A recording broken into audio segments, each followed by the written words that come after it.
क्या आपके भीतर चल रहे विचारों का युद्ध आपकी बाहर की दुनिया को नियंत्रित कर सकता है? इस अद्भुत संवाद में हम देखेंगे कि कैसे दो योद्धा अपनी इच्छा शक्ति से अग्नि की वर्षा को मूसलाधार जलधारा में बदल देते हैं। यह अध्याय हमें विपक्ष यानी विरोधी ऊर्जाओं को संतुलित करने का विज्ञान सिखाता है। जैसे राजा विदुरथ हर विनाशकारी अस्त्र का उत्तर एक उच्च दिव्य अस्त्र से देते हैं, वैसे ही हम अपने जीवन के दुखों और डरों को ज्ञान के अस्त्रों से कैसे काट सकते हैं। यही इस कथा का असली आध्यात्मिक सार है। यह केवल एक युद्ध वर्णन नहीं, बल्कि मन की असीमित क्षमताओं का प्रमाण है। लेकिन सबसे चौंकाने वाली बात यह है कि जब चारों ओर प्रलय जैसा माहौल था, तब भी ऋषि वशिष्ठ ने इसे चित्र में बने हुए युद्ध की तरह क्यों बताया? चलिए इस अविश्वसनीय युद्ध के पीछे छिपे दार्शनिक सच को गहराई से समझते हैं। 48वां सर्ग सिंधु और विदुरथ के संग्राम का, जो कि विचित्र माया को उत्पन्न करने वाले मंत्रास्त्रों से विश्व को मोहित करने वाला था, विस्तार से वर्णन। श्री वशिष्ठ जी ने कहा, भद्र श्री रामचंद्र जी, राजा विदुरथ सामने खड़े हुए उन्नत मस्तक वाले राजा सिंधु को पाकर मध्याह्नकालीन सूर्य के तुल्य कोप से व्याप्त हुआ। जैसे प्रलयकालीन वायु का आघात सुमेरु के तन को टंकार से युक्त करता है, वैसे ही राजा विदुरथ ने अपने धनुष को, जिसने चिरकाल से दिक्मंडल को मुखरित कर रखा था, टंकार से युक्त किया, यानी ताना। जैसे प्रलयकालीन सूर्य अपनी किरणों को छोड़ता है, वैसे ही रोष के आवेग से प्रवृत्त राजा ने तर्कस रूपी रात्रि में बंधे हुए बाणों को छोड़ा। उसकी प्रत्यंचा से एक ही बाण जाता था, पर वह आकाश में जाते जाते 1000 हो जाता था और लाख होकर गिरता था। भाव यह है कि राजा का हस्त लाघव इतना बढ़ा चढ़ा था कि एक बाण के बाद ही पलक भर में 1000 बाण आकाश में दिखाई देते थे और गिरने तक उनकी संख्या लाखों तक पहुंच जाती थी। राजा सिंधु की भी शक्ति और हस्त लाघव राजा विदुरथ के समान ही थे। उनकी ऐसी आश्चर्यमय धनुर्युद्ध में कुशलता स्वाभाविक नहीं थी, किंतु वर देने वाले भगवान श्री विष्णु के वरदान से वह प्राप्त हुई थी। प्रलयकालीन वज्रों की नाई प्रचंड शब्द करने वाले मूसलाकार मूसल नाम के उन बाणों ने आकाश तल को आच्छन्न कर दिया। आकाश में शब्दायमान सोने के बाणों की कतार प्रलयकालीन पवन से पीड़ित, अतएव शब्द कर रही और गिर रही तारावली के समान शोभित हुई। जैसे समुद्र से जल प्रवाह सदा निकलते रहते हैं और जैसे सूर्य से किरणें निरंतर निकलती रहती हैं, वैसे ही राजा विदुरथ से बाणों की मूसलाधार वृष्टि निरंतर निकलती गई। विदुरथ से वे ऐसे निकलते थे जैसे आंधी से खूब हिलाए गए महावृक्ष से फूल गिरते हैं, जैसे खूब तपाए गए और पीटे गए लोह पिंडों से चिंगारियाँ निकलती हैं, वैसे दृष्टि करने वाले मेघ से धाराएं निकलती हैं, जैसे झरने से जल कण निकलते हैं और जैसे उसके नगर में पूर्वोक्त अग्नि महादाह से चमकदार चिंगारियाँ निकले। उन दोनों योद्धाओं के धनुषों के चट चट शब्द को सुन रही दोनों सेनाएं शांत सागर के समान स्तब्ध हो गईं। जैसे सागर की ओर गंगा प्रवाह बहते हैं, वैसे ही युद्ध में राजा सिंधु की ओर घर घर शब्द से युक्त वेग वाले बाणों के प्रवाह बहते थे। धनुष रूपी मेघ से चमक रहे सोने के फाल अर्थात अग्रभाग वाले बाणों की वृष्टि शव शव शब्द करती हुई निरंतर निकलती थी। उस नगर में रहने वाली लीला ने राजा सिंधु को सागर को भरने के लिए जा रहे बाणों की गंगा के उस प्रवाह को झरोखे से देखकर और उस बाण संगीत से अपने पति में विजय की आशा कर मारे आनंद से विकसित मुखार विंद वाली होकर देवी से निम्नलिखित वाक्य कहा। हे देवी, आपकी जय हो। ये हमारे स्वामी विजय प्राप्त कर रहे हैं। आप देखिए, इस बाण वृष्टि से औरों की तो बात ही क्या है, मेरू भी चूर चूर हो सकता है। पति में गाढ़ प्रेम होने के कारण आकुलता पूर्वक उसके ऐसा करने पर तथा युद्ध दर्शन में व्यग्र दो देवियों के मनुष्य देह में आत्मबुद्धि करने वाली उस नगर में निवास करने वाली लीला के ऊपर हंसने पर जैसे जन्हू ऋषि ने गंगा जी को पी डाला था, वैसे ही सिंधु रूपी बड़वानल ने अगस्त्य स्थानापन्न हुए बाण रूपी दाह से राजा विदुरथ के बाण सागर को पी डाला। राजा सिंधु ने अपनी बाण वृष्टि से उस बाण समूह रूपी महामेघ को कणशः काटकर फिर उसे महीन धूलि बनाकर आकाश रूपी सागर में फेंक दिया। जैसे बुझे हुए दीप की गति नहीं जानी जाती, यानी दीपक कहाँ गया यह ज्ञात नहीं होता, वैसे ही उस बाण समुदाय की गति किसी को ज्ञात नहीं हुई। राजा सिंधु ने बाणों की उस वेगवती वृष्टि को तहस नहस कर रण में अतिशय अनुराग होने से शरीर रूपी जल को धारण करने वाले सैकड़ों शवों से युक्त मेघ को आकाश में फैलाया। जैसे प्रलयकालीन मत पवन साधारण मेघ को उड़ा देता है, वैसे ही राजा विदुरथ ने भी उसे अपने उत्तम उत्तम बाणों से तुरंत उड़ा दिया। दोनों राजाओं ने इस प्रकार बाण वृष्टि से प्रहार और प्रतिकार से एक दूसरे के अस्त्र को व्यर्थ करने से और एक दूसरे को लक्ष्य बनाने से एक प्रहर बिता दिया। तदुपरांत राजा सिंधु ने गंधर्वों की मित्रता से प्राप्त विमोहनास्त्र का धनुष में संधान किया। उससे विदुरथ के सिवा उसके पक्ष के सब लोग मोह को प्राप्त हो गए। विमोहनास्त्र से राजा विदुरथ के सैनिकों के अस्त्र शस्त्र और वस्त्र अस्त व्यस्त हो गए थे। मुँह से वचन नहीं निकलता था, मोह और नेत्रों में विषाद छा गया था तथा वे मृत से हो गए अथवा चित्रलिखित से हो गए थे।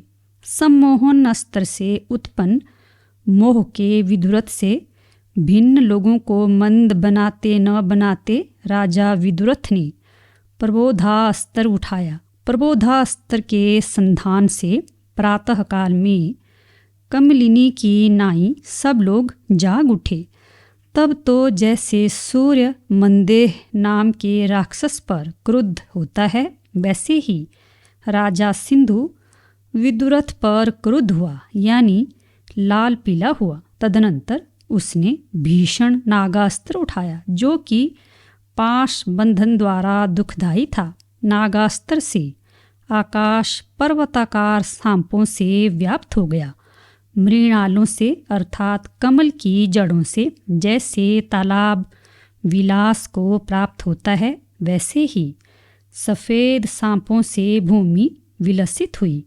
सब के सब पर्वत काले सर्परूपी कंबलों से आच्छन्न हो गए। ये सभी पदार्थ विष की गर्मी से खेद को प्राप्त हुए और पर्वतों तथा वनों की विशालता से युक्त भूमि व्याकुलता को प्राप्त हो गई। विष की विषमता के सूचक आग की चिंगारियों से पूर्ण और हिम शीतल तथा स्निग्ध पदार्थों को भी रूखे और गर्म कर देने वाली वायु भस्म से पृथक किए गए अंगारों से व्याप्त होकर बहते थे। तदनंतर महास्त्रवेता राजा विदुरथ ने सौपर्ण अर्थात गारूड़ अस्त्र को उठाया। गरुड़ास्त्र से पर्वतों की नाई विशाल काय गरुड़ उदित हुए। उन्होंने संपूर्ण दिशाओं को सर्पमय बना दिया। सब दिशाएं उनसे छा गई और परों द्वारा पर वाले पर्वतों के तुल्य अपने उड़ने के वेग से उन्होंने प्रलय काल का वायु उत्पन्न कर दिया। अपने श्वास के वेग से फुफकार मार रहे सांपों को खींच लिया तथा महान घुर घुर शब्द से समुद्र के कुछ हिस्सों को भर दिया था। जैसे महामुनि श्री अगस्त्य जी ने भूमि को भरने वाले कष्ट के साथ इधर उधर सरक रहे चंचल प्रवाह वाले समुद्र को पी डाला था, वैसे ही उस गरुड़ास्त्र ने भूमि को आच्छन्न करने वाले इधर उधर कष्ट के साथ सरक रहे सर्परूपी प्रवाह को पी डाला। काले सर्परूपी कंबलों से निर्मुक्त भूमंडल ऐसा शोभित हुआ जैसा कि वराह भगवान द्वारा चिरकाल से उद्भूत अतएव वारी राशि से निकाला हुआ भूमि मंडल शोभित हुआ था।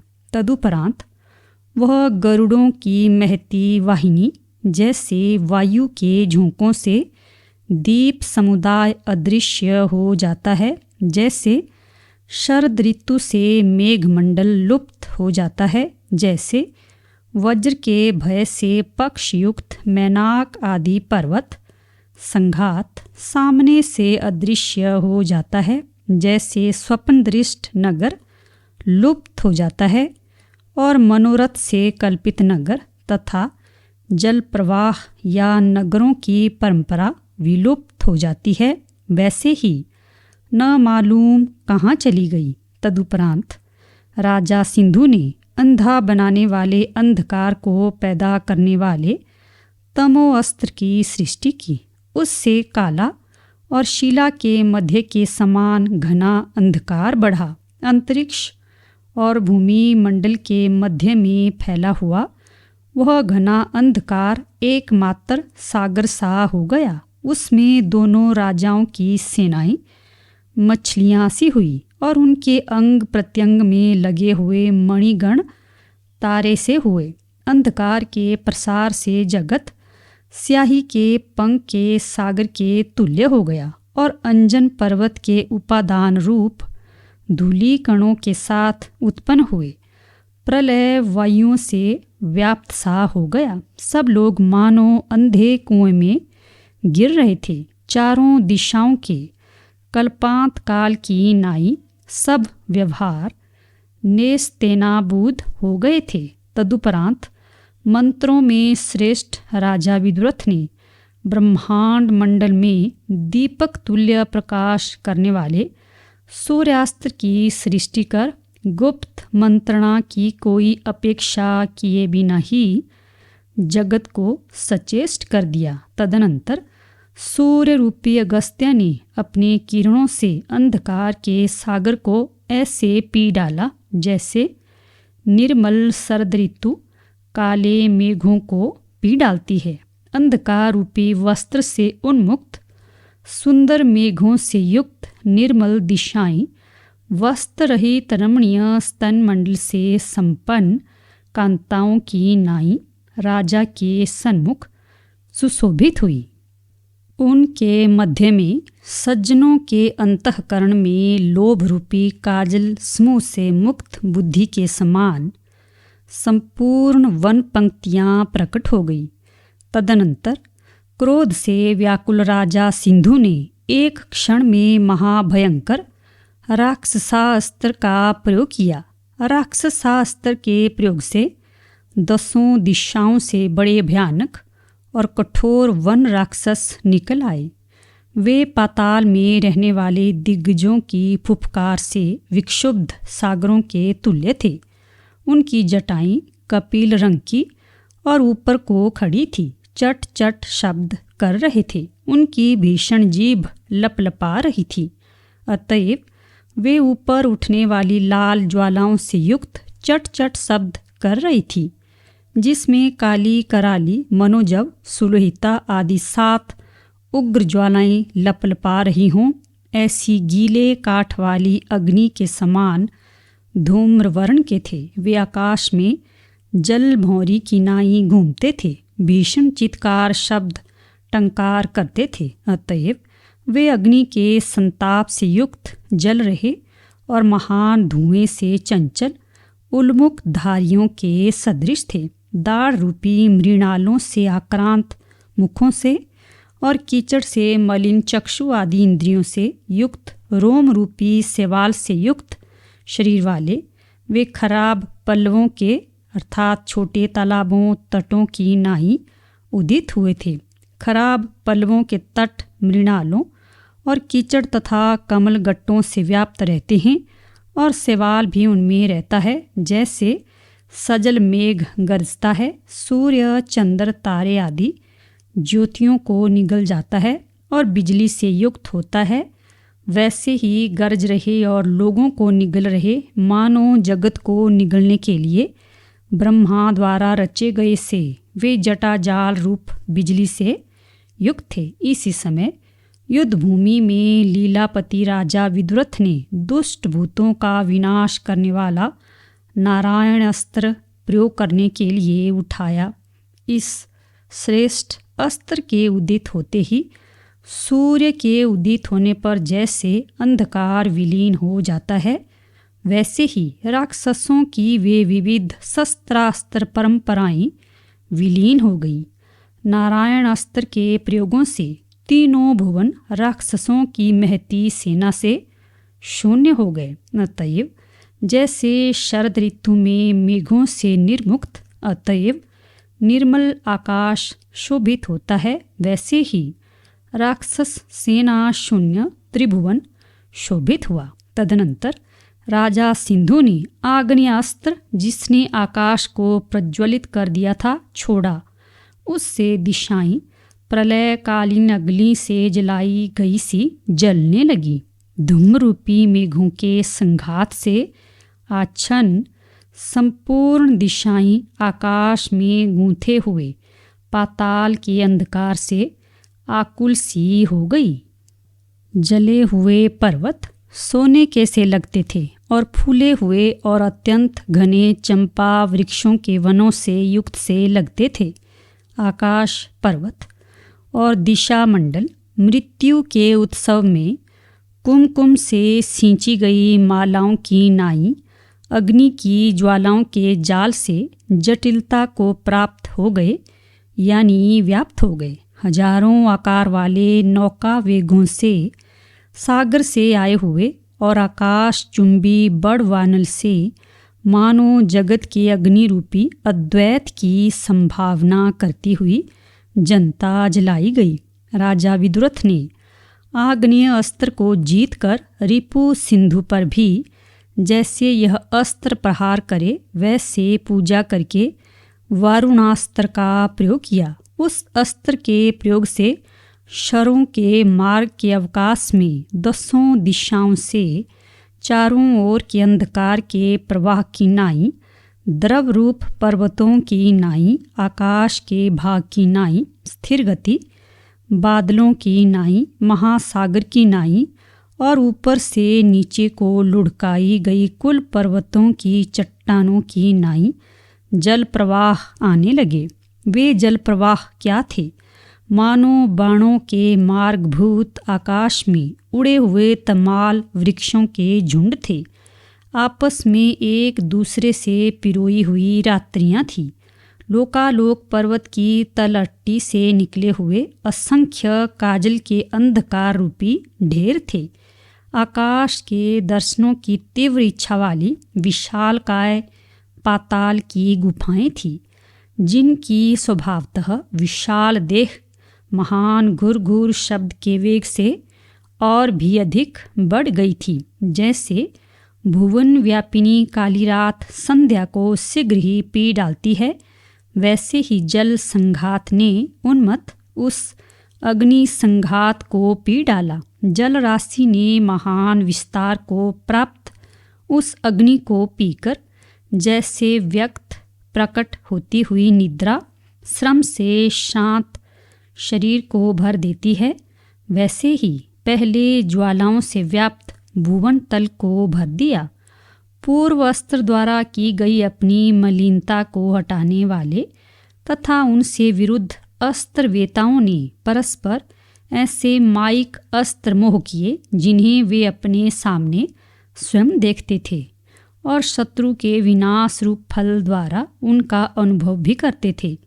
तदनंतर जल से राजा सिंधु के अपनी सेना की रक्षा करने वाले अस्त्र शस्त्र समूह और श्रेष्ठ योद्धा तिनकों की नाई बह चले और राजा सिंधु का रथ भी जल प्रवाह में तैरने लगा।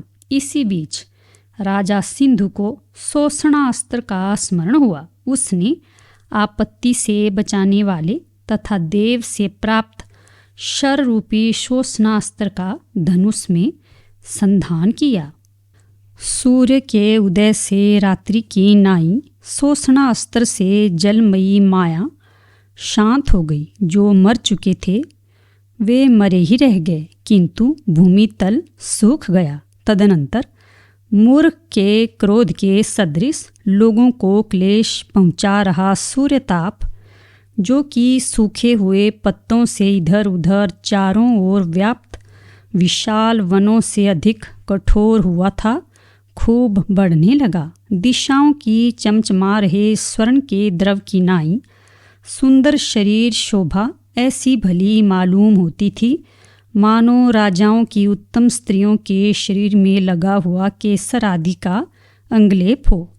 शोषणास्त्र से राजा सिंधु के विरोधी ग्रीष्म ऋतु की वनवाग्नि के खूब संतप्त कोमल कोमल पल्लवों की नाई ताप से होने वाली मूर्छा को प्राप्त होने लगी। तदुपरांत रणभूमि की भयंकरता के बढ़ने पर राजा विदुरथ ने क्रेंकार की प्रत्यंचा शब्द की शोभा से व्याप्त धनुष को तानकर उसमें परजन्य अस्त्र का अनुसंधान किया। एक स्थान में ढेर लगाकर रखी हुई रात्रियों की नाई जल पूर्ण होने के कारण मंदगामिनी मेघ पंक्तियां तमाल वनों के आकाश में उड़ने की लीला से उदित हुई। उक्त मेघ पंक्तियां जल राशि से नमने के कारण उन्नत नहीं थी। गर्जन और तर्जन से उनका गमन बड़ा उद्यम था। तिरछे विस्तार से अमंथर और स्वाभाविक विस्तार से कुंठित गति की नाई संकुचित संपूर्ण दिशा मंडल मानो उनके कुंडल हो गए थे। विकीर्ण अर्थात इधर उधर बिखेरे गए जल बिंदुओं और शीतलता से सुखदायक मेघाडंबर को भिन्न करने वाले और मूसलाधार वृष्टि से व्याप्त वायु बहने लगे। अप्सराओं के कटाक्ष विक्षेप के तुल्य चपल बिजली आकाश में ऐसी चमकती थी, मानो सोने के सांप किसी बहुत बड़ी आपत्ति से बड़ी उतावली के साथ निकल रहे हों। दिशाएं, जिनकी कंदराई मेघों के गर्जन की बढ़ी चढ़ी प्रतिध्वनियों से व्याप्त थी और जिनमें मेघ गर्जन सुनने के पश्चात हमारे सामने यह कौन गरज रहा है, यूं क्रोधपूर्वक सामने दौड़े हुए हाथियों, सिंहों और रिच्छों के प्रति गर्जन से विपुल कोलाहल हो रहा था, घूमने लगी। ओले गिरने की कष्टदायक टम टम ध्वनियों से कठिन खूब वेग वाली वृष्टि बड़ी बड़ी मूसलाधारों से गिरने लगी। वह वृष्टि क्या थी? मर्मस्थान और नसों को तोड़ने का ध्वनियों से कठिन क्रूर यम की ही दृष्टि थी। पहले मेघों के युद्ध के लिए मानो सूरवीरता को धारण किया हुआ सा अग्नि के तुल्य गर्म पृथ्वी की वाष्प पाताल से निकली।